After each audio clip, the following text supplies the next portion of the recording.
ससुरा में भरत परिवार बा हाथी घोड़ा सरवा बड़े राम। गावे शिव नारायण जग वीरान लागे, गावे शिव नारायण जग वीरान लागे।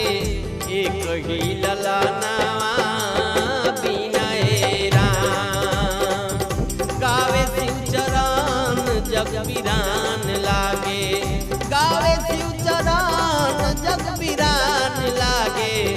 एक ही ललनावा बिना राम।